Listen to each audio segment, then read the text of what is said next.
Bienvenue à tous. Aujourd'hui, on va assister à un échange très intéressant, l'interview de Dominique de Villepin qui a réagi sur BFM à l'actualité nationale, internationale et tout ce que tu veux. Et ce qui est plaisant, c'est qu'il va mettre un petit peu des gifles à tout le monde et va remettre un petit peu la politique là où elle doit être. Donc c'est ça qui est très intéressant. Et pour ceux qui ont regardé l'interview entière, on voit bien que c'est qu'il est au-dessus des partis, hein. Il montre bien que ce n'est pas juste un petit conflit d'ego, il n'est pas là pour sa personne, mais pour la nation française, et c'est ça qui est intéressant. Donc on regarde ça ensemble au fur et à mesure les sujets, et on en discute juste après. Écoutons la première vidéo. Est-ce que vous êtes choqué par cette réaction d'Éric Coquerel? Je pense que tout ce Je contextualise concernant Éric Coquerel de la France Insoumise. La question lui avait été posée à savoir par rapport au drame qui s'est passé vers l'ambassade israélienne à Washington où deux Israélites se sont fait abattre et donc voilà, et tout simplement la personne qui avait fait ça avait crié Free Palestine. C'est très flou, hein, on ne sait pas encore vraiment ce qu'il en est de cette affaire-là.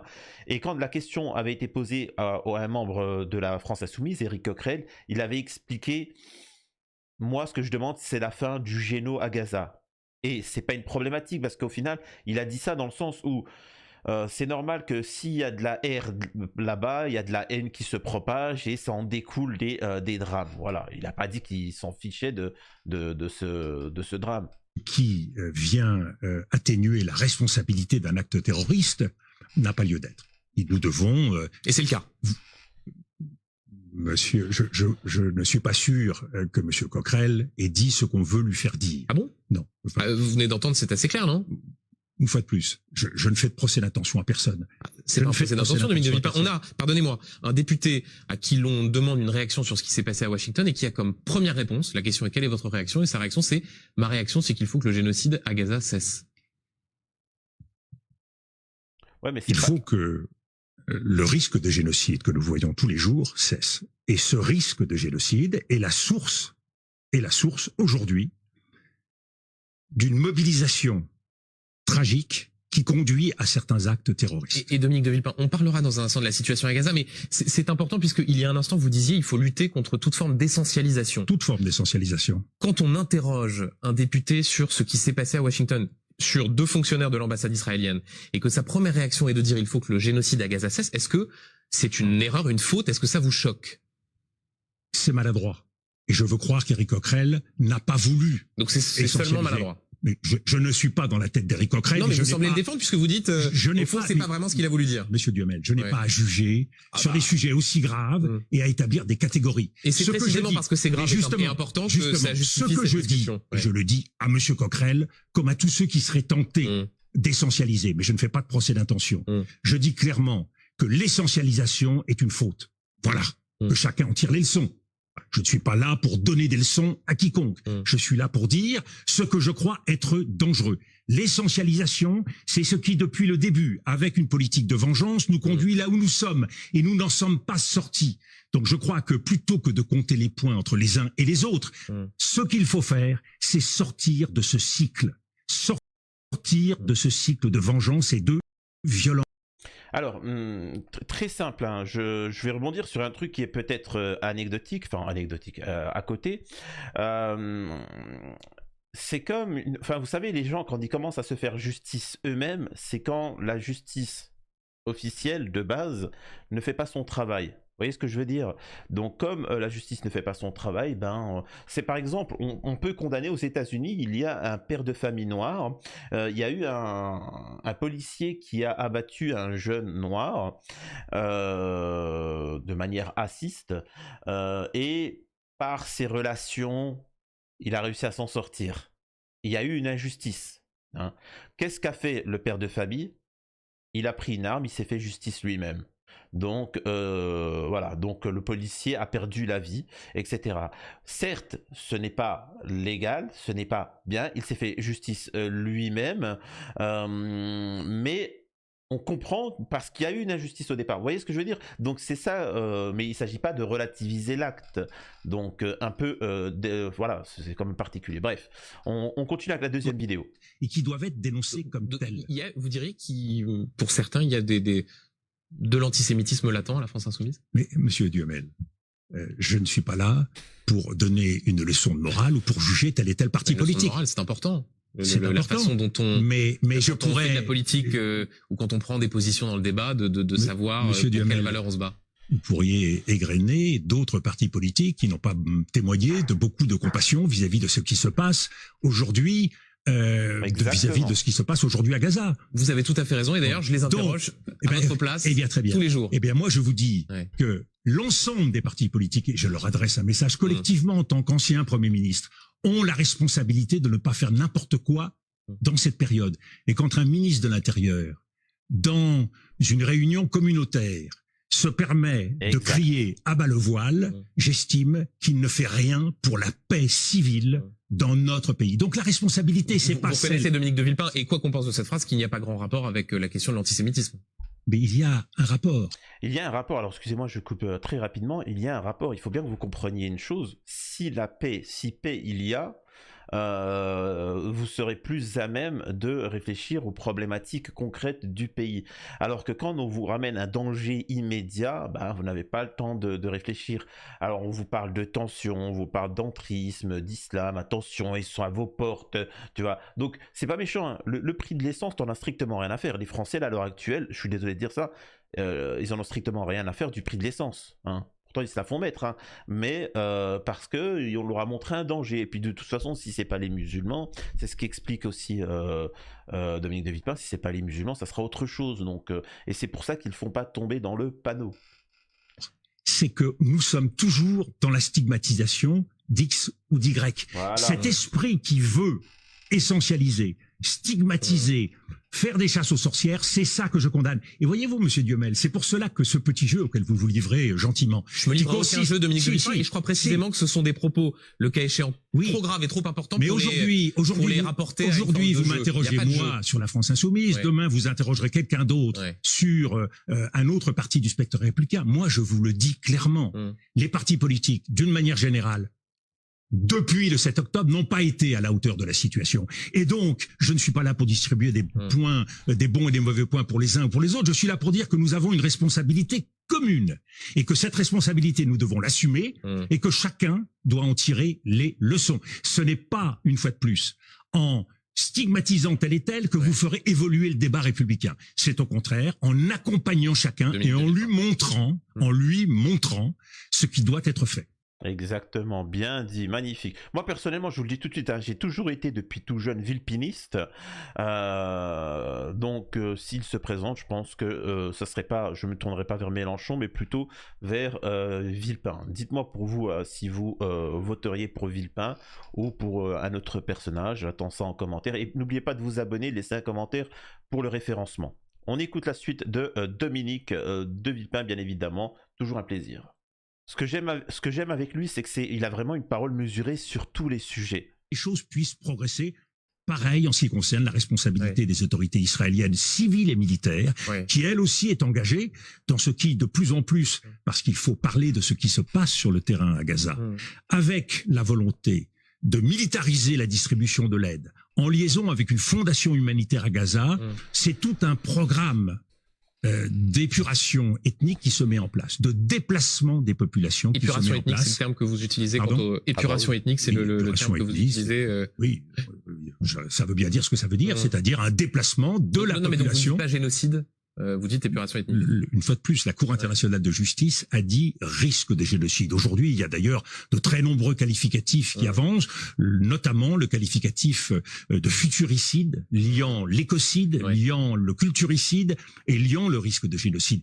Mais en tout état de cause, quels que soient les mots, nous en conviendrons tous, et je suis heureux de voir qu'aujourd'hui, les esprits évoluent, y compris en France. Ce qui se passe à Gaza est de l'ordre de l'effroyable et donc de l'inacceptable. Un futuricide, alors, c'est la première fois que j'entends ça, tu vois. Et alors, sachez, attention, sachez, mesdames, si un homme abuse de vous et que quelqu'un voit ça, ne vous trompez pas sur la dénomination. Donc voilà, pendant que la femme elle sera en train de se faire abuser, dehors, ils sont en train de discuter avec les forces de l'ordre, les politiques, à savoir si c'est un abus ou si ça... Enfin, ça n'a pas de sens, les gars. C'est dramatique ce qui se passe, il faut intervenir. Arrêtez de nous faire des cours de vocabulaire, des cours d'orthographe sur le drame qui se passe. Mais bon, écoutons la suite parce qu'il va défoncer tout le monde, Dominique. Là, il parle à l'international, il vient au national. T'inquiète pas. Dominique, c'est ça qui est bien, c'est qu'il est touche à tout. Hein, tu vois. Il est capable de te recoudre ta jupe, il change ta roue quand tu veux. Bref. C'est ça. Enfin, au fond, on en fait trop par rapport mais je ne suis pas sûr qu'on regarde la réalité du danger. Je ne suis pas sûr qu'on... Là, il s'exprime sur l'entrisme, l'islamisme, etc. Et Retailleau. Donc là, il va un peu le corriger bien comme il faut, le petit Retailleau. Et c'est juste agréable et magnifique. Regarde partout là où il faudrait regarder. Donc, il y a une menace. Le président de la République, d'ailleurs, il ne vous a pas échappé, a renvoyé Bruno Retailleau revoir sa copie. Et il ne faut pas saisir les occasions pour stigmatiser une communauté. Nous avons 7 millions et un peu plus de musulmans dans notre pays. Stigmatiser une communauté pour qu'est-ce qui les actions. Une communauté ? Parce que quand on parle des frères musulmans, on parle bien d'islamisme. On parle pas d'islam. On parle pas des Français de confession musulmane qui pratiquent leur foi. Oui, mais vous voyez bien comment le débat politique. Nous voyons bien comment le débat politique dérive assez facilement de l'un à l'autre. Est-ce que vous considérez par exemple... Attendez, monsieur Guemel. Un problème de forme d'abord. Un problème de forme. Ce rapport, c'est un rapport au départ tout à fait confidentiel. Exactement. Qui a été publié dans un journal, Le Figaro, sans préavis en quelque sorte. Cette publication clandestine ou... Oui, mais met en cause la sécurité d'un certain nombre de personnes qui ont participé à ce rapport, qui sont mentionnées dans ce rapport. Et surtout, cette publication hâtive, avant que véritablement on ait pu... C'est une version expurgée qui a été publiée. Oui, mais cette publication met en risque les politiques et l'efficacité des politiques que nous entendons mener. Donc là, ce qu'il est en train de dire, hein, je fais une petite coupure pour dire, ce qu'il est en train de dire, c'est que s'il y a un danger, peu importe, hein, là on parle d'islamiste, un danger islamiste, il y a un rapport qui dit, il se situe là, leur système c'est ça. Le fait de rendre ce dossier public, c'est prévenir ces gens-là, quand bien même c'est faux, mais quand même c'est vrai, peu importe, c'est pas le sujet. C'est prévenir des gens, attention, tu vois, attention, vous voyez, ça n'a pas de sens. Il y a des terreaux qui se cachent dans cet endroit-là. Mais si tu le dis et que tu les as... Enfin, normalement, ça n'a pas de sens, ce qui montre bien que ce dossier-là est complètement inutile. Hein. Il est pathétique, il est ridicule. Hein. Je suis désolé, je ne sais pas ce que vous en pensez, mais... Et en conséquence de quoi j'ai beaucoup de mal à accepter que dans l'État français, on puisse agir ainsi à la veille d'un conseil de défense. Pourquoi traiter dans un conseil de défense des documents qui se retrouvent dans le Figaro la veille? Donc, je demande à M. Retailleau ce soir, solennellement, de bien vouloir faire un article 40, de façon à ce que nous sachions qui a donné ce rapport au Figaro qui s'est retrouvé à la une de ce journal. Mais Dominique de Villepin, pardonnez-moi, mais là il y a un petit peu d'hypocrisie dans cette demande, puisque au fond, le président de la République précisément a manifesté son mécontentement à l'occasion de ce Conseil de défense parce qu'il suspectait Bruno Retailleau d'avoir lui-même donné ce rapport au Figaro. Il suspecte les services de M. Retailleau. Oui. Je n'arrive pas à imaginer que M. Retailleau puisse jouer avec des sujets aussi graves. En tout état de cause. Ça c'est une interrogation rhétorique, ça. Non. Quand on sert l'État, on ne fait pas fuiter des documents confidentiels. Exactement. Quand on sert l'État, on veille à traiter avec confidentialité et mesure des documents confidentiels. Donc vous demandez ce soir, article 40. Je souhaite que l'on sache qui a fait fuiter. Et je pense que le président de la République a bien fait de frotter les oreilles de ceux qui l'estimaient être responsables de cela. Et là, Dominique de Villepin vous dit bien une chose. Ces gens-là ne servent pas l'intérêt de la France. Ils servent leur propre intérêt uniquement. Et c'est tout. Point barre. On continue avec la suite, mais moi ça me plaît ce qu'il est en train de dire. Et là, c'est pour ça que je vous dis, il prend du recul et ses propos, c'est pas une question d'être de gauche ou de droite. Il y a des dossiers secrets, ils sont sortis qui les a fait sortir, et ces personnes-là doivent être sanctionnées. Bon, on sait tous que c'est Retailleau, mais voilà. Mais parce qu'il sait très bien que ça va le mettre en avant, et ça va pas profiter à l'intérêt national, tant pis pour. On poursuit avec l'interview de Villepin, hein. Donc il poursuit, et c'est juste... c'est juste exceptionnel et c'est plaisant, les petites punchlines qu'il envoie comme ça. Les Européens étaient la même à l'époque que les Américains. Et vous n'étiez pas en capacité de vous présenter à l'élection présidentielle après avoir mis des centaines de milliers de gens dans la rue. Il s'est jamais, alors Dominique de Villepin s'est jamais vraiment présenté à l'élection présidentielle. En ayant voulu mettre en œuvre le contrat de première embauche. Non, c'est pas du tout ça. Ah bon? C'est tout simplement parce qu'il a jamais été question, Monsieur Duhamel. Vous êtes jeune. Il a jamais été question de À l'époque, vous étiez en culotte courte, mais vous êtes à l'époque. Vous savez, je n'ai jamais. C'est pas parce que j'étais en culotte courte. Oui, mais ou alors ceux qui vous ont d'avoir un peu de mémoire. Ceux qui vous ont raconté l'histoire vous l'ont mal raconté. Ah oui? À l'époque, je n'ai jamais été candidat. Jamais. Et vous vouliez l'être? À aucun moment, puisque la condition. Vous ne vouliez pas être candidat à l'élection présidentielle en 2007? La condition de mon acceptation à devenir Premier ministre, quand Jacques Chirac m'a proposé de devenir Premier ministre, c'est que je renonçais au fait d'être candidat à l'élection présidentielle.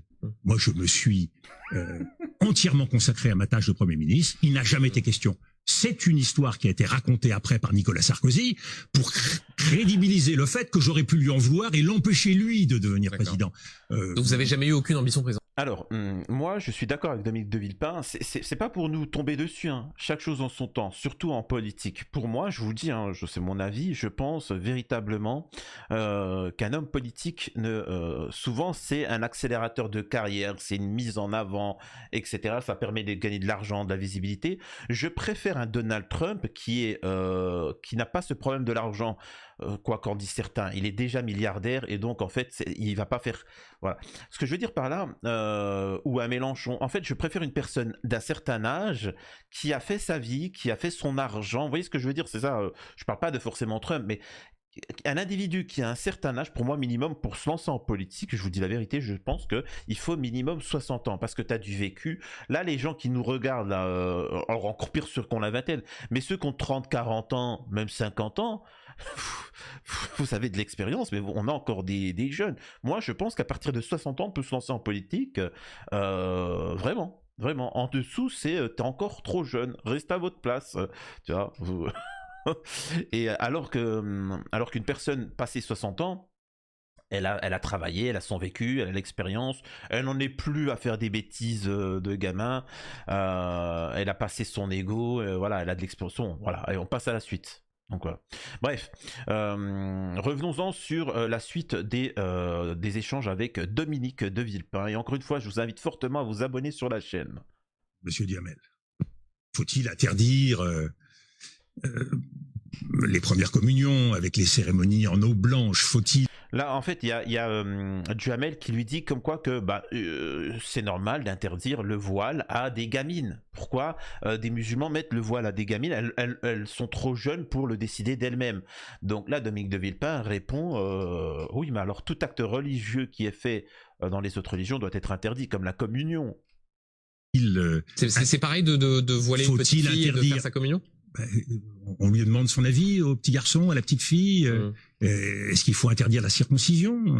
Est-ce qu'il faut interdire la kippa? Vous voyez bien que le symbole est le même, Dominique de Villepin, sur un voilement qui est imposé aux petites filles et des pratiques religieuses. Ce sont des pratiques religieuses, ce sont des signes religieux. Si on pousse jusqu'à l'absurde le raisonnement qui est ainsi fait, eh bien nous voyons d'abord que tout cela est ridicule et nous voyons surtout que tout ça est inapplicable. Oui, un autre jour, c'est la suppression de l'argent liquide. Un autre jour, c'est une prison dont le projet existe depuis 2017. Cette république des mauvaises idées, des mauvaises formules, qui n'ont pas d'autre but que de se mettre en valeur, je crois qu'il faut en limiter l'exercice. Dans notre pays, dans notre République. Il a raison hein, sur ce qu'il dit, hein. Je fais une petite pause, il a raison sur ce qu'il dit, c'est-à-dire que tout ce qu'il propose n'a pas de sens, n'a pas de logique, n'a aucun intérêt. Tu sais, c'est comme ça, c'est des petits punchlines. Et je le répète, à gauche comme à droite, hein. Je suis pas, encore une fois, je ne suis pas en train de dire, mais on se rend compte que c'est de la politique spectacle, ce à quoi on assiste. À qui fera la meilleure punchline, mais au final, rien ne profite à l'intérêt français. Ce n'est pas à moi d'apprécier si le voile... Sur des fillettes?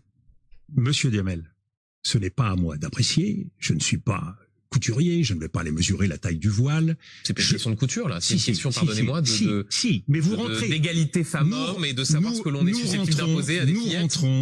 Nous rentrons dans la sphère privée et nous rentrons dans ce qui est le champ de la laïcité. La laïcité, qu'est-ce qu'elle prévoit?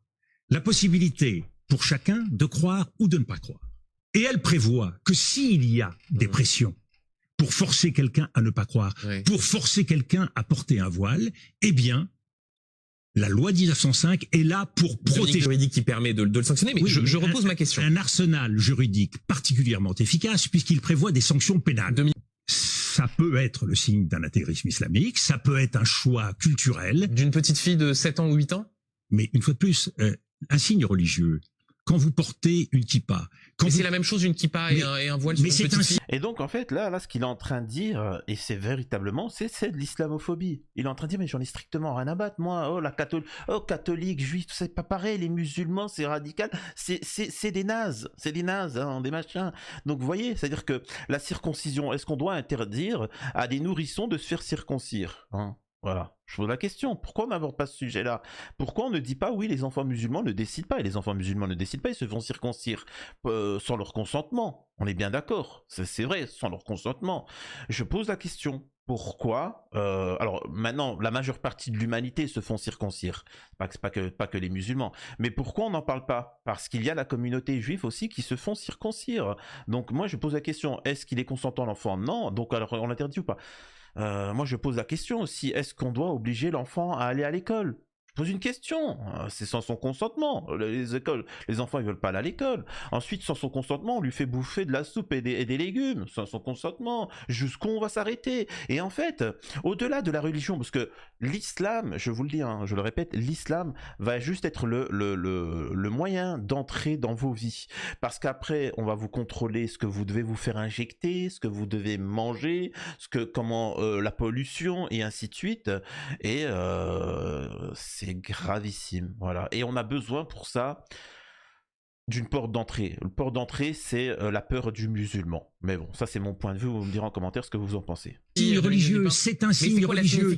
Mais Dominique, c'est quoi la signification excusez-moi, mais quand on met à une petite fille un voile, c'est la même signification que quand un petit garçon porte une kippa? Monsieur Duhamel, nous pouvons décider définitivement de supprimer le voile dans toutes circonstances dans notre pays. C'est pas la question que je vous posais.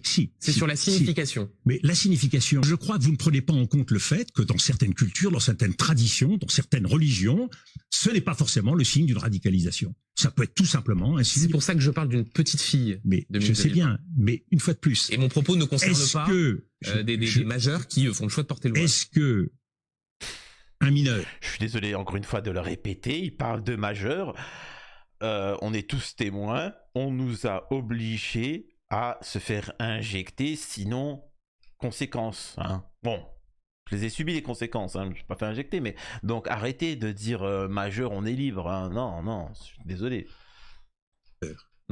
Dans la religion catholique, dans la religion juive ou dans toute autre religion qui serait amenée à subir une pratique que par définition, il n'a sans doute pas choisie, est susceptible d'être mis en cause. Je crois qu'il faut savoir garder mesure et éviter de tomber dans des dénonciations systématiques. Vous savez, à ce petit jeu-là, nous ne nous arrêterons pas. Et la stigmatisation qui a lieu aujourd'hui sur le voile, j'ai cité tout à l'heure Monsieur Retailleau, qui s'exprime à bas le voile, nous voyons bien qu'il y a la volonté, là, de rentrer dans la vie des gens. La laïcité fixe la règle dans notre pays, et je ne crois pas que nous ayons à aller plus loin. Donc voilà, très intéressant. J'ai déjà commenté cette vidéo, on passe à la suite. Je crois qu'on est à peu près à la fin, on a bientôt fini les échanges avec Dominique de Villepin, c'est très intéressant, on poursuit. Pour paraphraser le général de Gaulle. Vous voyez comme quoi le général... Il lui pose la question, est-ce que tu es un gauchiste? Général de Gaulle. Vous voyez comme quoi le général... a dit des choses qui peuvent durer. Lui, c'était le dictateur, hein, je précise. Oui, mais moi, c'est le gauchiste. Vous n'êtes pas un gauchiste. Éprouvez, Monsieur Duhamel, de la compassion pour le meurtre de femmes et d'enfants. C'est être gauchiste. Éprouvez une très forte indignation quand je vois l'état de droit dans notre pays ne pas être respecté. Éprouver une très forte colère quand je vois que ceux qui ont vocation à gouverner font tout autre chose que gouverner, lançant un jour des polémiques sur le voile, un autre jour d'autres polémiques. Mais, Monsieur Duhamel, dans notre pays, la sécurité, l'insécurité augmente. Je coupe tout de suite parce qu'après il poursuit sur un sujet qui m'intéresse, même si ça fait écho. Comme il le dit, c'est pas être gauchiste que d'être contre le géno en Irlande. Demander en Irlande, etc. Ils soutiennent les Palestiniens, le monde entier soutient les Palestiniens. Des régimes d'extrême droite soutiennent la Palestine. Donc c'est pas quelque chose d'être de gauche, ça n'a strictement rien à voir, c'est être humain. C'est deux sujets totalement différents. La majeure partie des personnes qui sont contre l'immigration dans certains pays, ça ne les empêche pas d'être pro-palestiniens. C'est deux sujets qui sont très... Et d'ailleurs, ça montre bien, je fais une petite parenthèse sur l'extrême droite sioniste française qui se contredit. Elle est contre l'immigration, même pour la remigration, tu vois, et pourtant, ils sont pour l'importation de Palestiniens chez eux. Ce qui montre bien que ce n'est pas vraiment des patriotes nationalistes anti-immigration qui les dirigent, mais bien évidemment un lobby étranger. Je dis ça, je dis rien. Allez, on poursuit. Dans notre pays, la sécurité, l'insécurité augmente, la criminalité augmente, 3300 milliards de dettes. Exactement. Des faillites d'entreprises en voilà. Exactement. Et que fait le gouvernement? Et de quoi parlons-nous? Hijab. Voyez-vous, Monsieur Duhamel, Hijab. Toutes ces questions, elles ont bon dos. Elles sont faites pour qu'on ne parle jamais de l'essentiel. C'est tellement plus facile quand vous êtes ministre de l'Intérieur d'aller divertir les gens avec l'étranger, l'immigré, plutôt que de faire son boulot. Moi, je demande à Monsieur Retailleau de faire son boulot. Mais vous êtes encore Monsieur Retailleau. Est-ce que vous êtes encore un homme de droite? Parce que vous êtes effectivement la sévérité vis-à-vis de Bruno. Vous imaginez le propos? Est-ce que tu es encore un homme de droite? Dominique de Villepin, qui est un véritable gaulliste, qui est de droite, explique qu'il y a de la délinquance en France, il y a énormément de délinquance, de problématiques, il y a des stupes partout, il y a de la drogue partout. Qu'est-ce qu'il fait? Ouais, mais hijab, Algérie, hijab, etc. Et c'est là où tu vois qu'en France, malheureusement, le fait qu'il ait été mis au pinacle alors que le mec il n'a rien fait, c'est qu'en fait on mérite en France notre situation. Quand bien même il serait hardcore, mais il n'a fait rien. Je suis désolé pour ceux qui apprécient Retailleau, Darmanin, tout ce que tu veux. Mais ils n'ont rien fait. Ils n'ont rien fait, c'est factuel. Ils n'ont rien fait. Donc, il y a un moment, moi, je vois toujours autant de stupes, je vois toujours autant de délinquance, si ce n'est plus. La situation à l'école encore pire, etc. Mais par contre, qu'est-ce que ça parle? Alors là, ça parle énormément. Et ça, les gens, malheureusement, ils ont besoin juste d'entendre des paroles, des belles paroles. Et ils comprennent pas après pourquoi il y a des problématiques. Retailleau, voilà, vous voulez avec parfois les mêmes mots et la même intensité pour condamner ce bilan que des personnalités de gauche ou de la France insoumise. Mais moi, je parle du bilan en regardant les chiffres, en regardant les résultats. C'est pas être de droite et de gauche. Mais vous êtes encore de droite ou pas? Mais ce n'est pas être de droite. Moi, je suis gaulliste, je l'ai toujours été et je le reste avec un souci. Monsieur Duhamel, d'un mot qui n'est jamais employé dans la vie publique, l'intérêt général, le bien commun. Est-ce que le bien commun et l'intérêt général sont de droite et de gauche? Voyez-vous, c'est aujourd'hui ça le vrai sujet. Or, gouverner, personne n'en parle. Nous faisons tout aujourd'hui dans le désastre qu'est l'économie française, dans la situation de notre République. Nous parlons de tout sauf de l'essentiel. Ça, voyez-vous, c'est inacceptable. En fait, il y a rien à analyser. Il dit tout. Il dit tout. Dominique de Villepin, là, dans ces gens, il n'y a pas d'analyse à faire. Il dit tout. Donc voilà. Moi, franchement, je peux pas faire plus d'analyse que ça.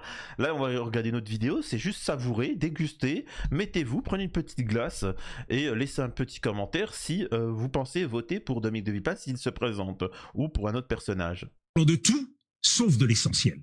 Ça, voyez-vous, c'est inacceptable. Et je vois comment on peut devenir rapidement populaire dans notre pays. Exactement. Monsieur Retailleau, il y a 8 mois, qui le connaissait? Exactement. Personne n'avait jamais entendu parler de Bruno Retailleau. Il est devenu ministre. Visiblement, les Français considèrent qu'il fait bien son travail. En tout cas, il a été bien son travail. Je ne sais pas. En tout cas, il a été président des Républicains. Il est populaire. Moi, je vous le dis. N'est pas Sarkozy qui veut. Et venant de vous. Et venant de moi, ça veut dire ce que ça veut dire. N'est pas Sarkozy qui veut. Donc moi, j'attends. C'est quoi, c'est un sous-Nicolas Sarkozy, Bruno Retailleau? Vous allez me parler tout à l'heure de campagne présidentielle, que M. Retailleau... Là, encore une fois, je le répète, Dominique de Villepin précise bien une chose. Il dit bien que Retailleau... C'est pas une critique de sa position du côté Bruno Retailleau. Il est de droite, voire d'extrême droite. Il est même d'extrême droite. Mais il ne critique pas. Lui, ce que Dominique de Villepin est en train de dire, c'est... Il est là juste pour le buzz. Il ne fait rien, il est là pour le buzz. Tu peux critiquer des gens comme Sarkozy ou même ce que tu veux. Au moins, ils agissent. On critique ces agissements, ces politiques. Mais au moins, ils agissent. Là où ces gens-là, bon, c'est juste des TikTokers, quoi. C'est des Insta... Pourrait être mon adversaire. Soyons sérieux.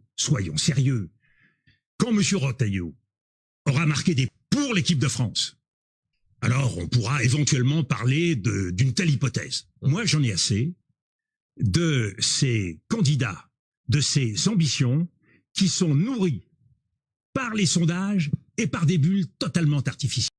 Exactement. D'ailleurs, hein, quand on me dit qu'un tel est apprécié, il faut faire attention parce que dans les sondages, on nous expliquait que Mélenchon était pathétique, il devait faire 1%, et au final, il a fait quand même un score vraiment costaud. Et s'il n'y avait pas eu 50 candidats à gauche, il aurait été au second tour, et si ce n'est peut-être même président. Donc il faut arrêter avec les sondages. On nous expliquait aussi que, comment il s'appelle, Éric Zemmour ferait 35%, alors que le mec, il a fait le score le plus bidon de l'histoire de l'humanité. Donc voilà. On poursuit, on est bientôt à la fin, si je me trompe pas. Que nous cessions de penser la République comme si tout ça était un jeu. Voyez-vous, moi, ma conviction, c'est que depuis 2007, nous n'avons plus de président de la République. Je suis d'accord. Depuis 2007, nous n'avons plus de président de la République. Nous avons des présidents qui tous agissent comme des premiers ministres. Et je pense qu'il faut revenir à un président de la République qui soit à la fois l'inspirateur de la politique, en même temps le garant de la continuité de l'État, et en même temps l'arbitre. Donc quelqu'un qui est au-dessus des clivages partisans. La République des partis, vous voulez savoir... Ce qu'il est en train de signifier là, alors je précise pour peut-être les plus jeunes, parce que vous n'avez pas connu peut-être des présidents, et c'est pour ça que ça peut vous surprendre, des Donald Trump, des Poutine, des personnages comme ça, ou des présidents, le président chinois, algérien, tout ça. En fait, c'est des personnes qui ne sont pas de gauche ou de droite, même s'ils ont une fibre, bien évidemment, ils ont une fibre, une tendance, mais... Une fois qu'ils accèdent à la haute autorité, ils sont au-dessus du lot des partis et autres, et il est là pour l'intérêt du peuple français, tous, qu'ils soient de droite, d'extrême droite, de gauche, d'extrême gauche, et ainsi de suite. Et le but plus tu montes dans la sphère politique, c'est-à-dire que l'élu local, le maire, le préfet, le député, le sénateur, le ministre, plus tu montes, plus tu dois avoir une vision au lointain.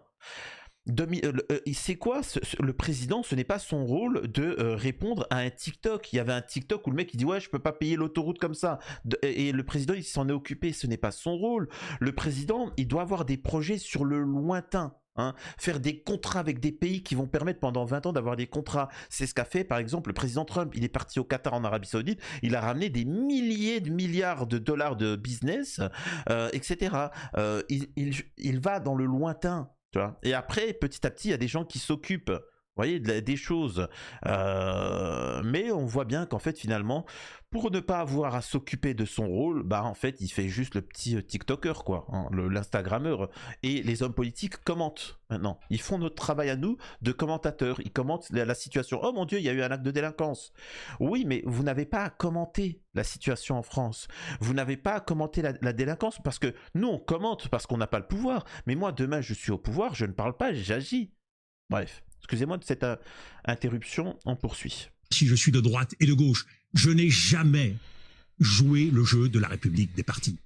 Je suis au contraire pour que la République soit une République qui soit capable de s'élever au-dessus des partis.